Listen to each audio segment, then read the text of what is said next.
Hello everyone. I thought today I'd like to talk to you about my admiration for the great Victorian author Anne Brontë.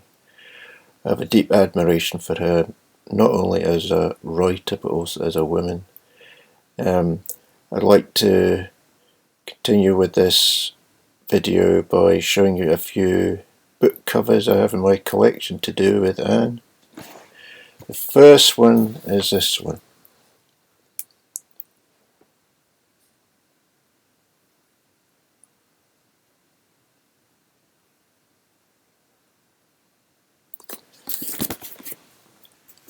And then I'd like to show you a cover of from a very popular Brontë biography by Juliet Barker. I consider this is almost like my Bible of the Brontes. This is a picture of Anne with her sisters Charlotte and Emily. It's a very famous portrait paint, but that was actually the artist was actually their brother Branwell Brontë.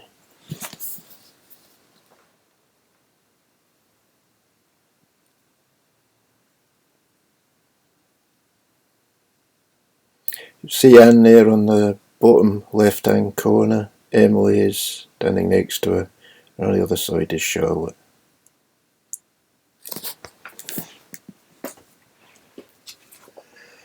The next picture I'd like to show you from a book cover of my collection is an excellent biography of Anne by Edward Chittum.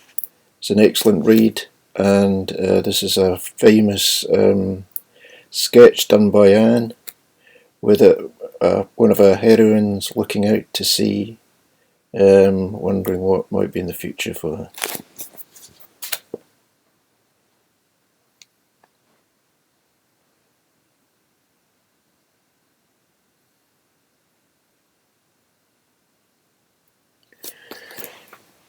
So there's a few pictures about Anne. I'd like now to delve more into my feelings for her both as a writer as a woman.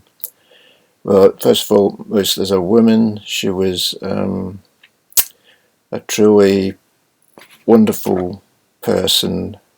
She always showed charity to others. In fact, in the local neighbourhood of Haworth, the village where she spent most of her life, she was known for baking cakes. She was actually the daughter of a church minister, and she would go around the local parishioners, especially the older section of the community, and offer up cakes which she baked and she'd take round to them. And years later, in many ways, even after she had died, there would be villagers who would say how lovely her cakes were and what a wonderful person she was for going around and meeting people and just being really friendly and charitable towards them. She also served as a Sunday school teacher. She always liked to help out her father in his ministry, and she was a very dutiful daughter in all she did. And as a writer, she wrote two fine novels. First one was Agnes Grey, which is based on her own experiences as a governess, where she held two positions. One with the Ingham family in Blake Hall, that lasted for around about 9 months, and her second position, which lasted far longer, actually she was there for 5 years, was with the Robinson family at Thorpe Green Hall, near the village of Thorpe Green. I'd like now to share with you.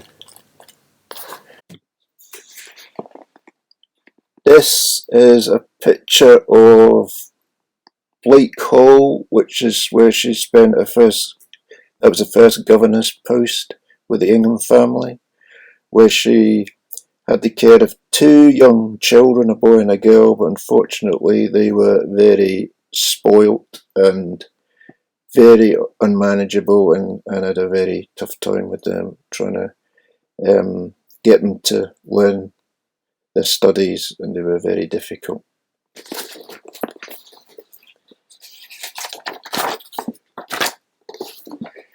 like now to backtrack a bit and go back in time to when she was a schoolgirl. This is Roe Head School, where she was there as a pupil, and before her, Charlotte was there as a pupil, a sister, and also another sister, Emily. And Charlotte, while Anne was there as a pupil, Charlotte was there as a teacher. And that was, they received very good schooling there. It was a very well run school, which is in stark contrast to the first school that actually Anne didn't go to, but Charlotte and Emily went to, which is called Cowan Bridge, which was run by someone who's really something of a tyrant, the headmaster. And the school was badly run, and it was poorly.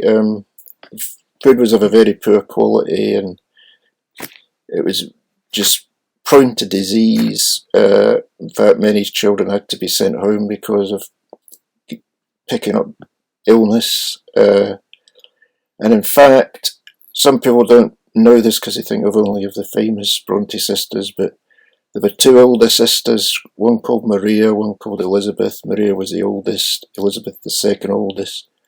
They both had to return home from school and actually died when they got home.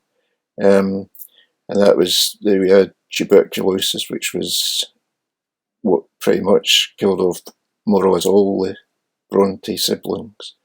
It's really sad aspect of their lives.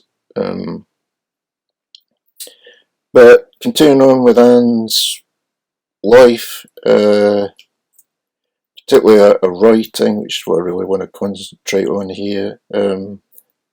She's always been in the shadow of her two sisters, Emily and Charlotte, primarily because both of them wrote acknowledged masterpieces of the English language. Charlotte wrote Jane Eyre, and Emily wrote Wuthering Heights.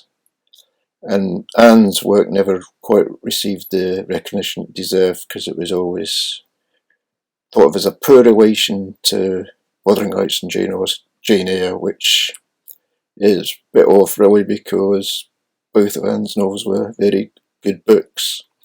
A second one, Tenant of Wildfell Hall, I believe, is one of the bravest novels ever written, certainly in Victorian times. It speaks of a woman who falls in love and marries, and unfortunately the guy she marries is very abusive, both in terms of he abuses his own body with drink and drugs, and he also abuses her physically. They have a young son together, and Helen, the mother, and the child manage to escape from the husband and start up a new life. And that was not the done thing in Victorian times. If you were married, no matter what, even if you were badly abused, you had to stay with a husband, because that's just the way things were in those days. So it's a very brave novel on that account. But Charlotte, who could be quite opinionated at times, she gave it as her opinion that Anne should never have written Tenant of Wildfell Hall. She always thought of Anne as a gentle, stoic sort of person who wasn't prone to adversity and just took everything in her stride. But this, I believe, is not totally the true Anne. I've written a novel about Anne from her own viewpoint, which I'm editing at the moment, and I believe she had that calm exterior, but that wasn't always the way she felt inside. But Charlotte never could relate to that. So she thought, oh, Anne can't write a novel about a woman going through all these adversities and having to face up to brutal treatment from her husband. What does she know about that? But, the novel is a superb read from start to finish, and proved Charlotte wrong, because I really do think it is something of a masterpiece in its own right. Well, thank you very much for tuning in to this latest video of mine, and I look forward to seeing you in the near future, where I will be delving even further into Anne's life.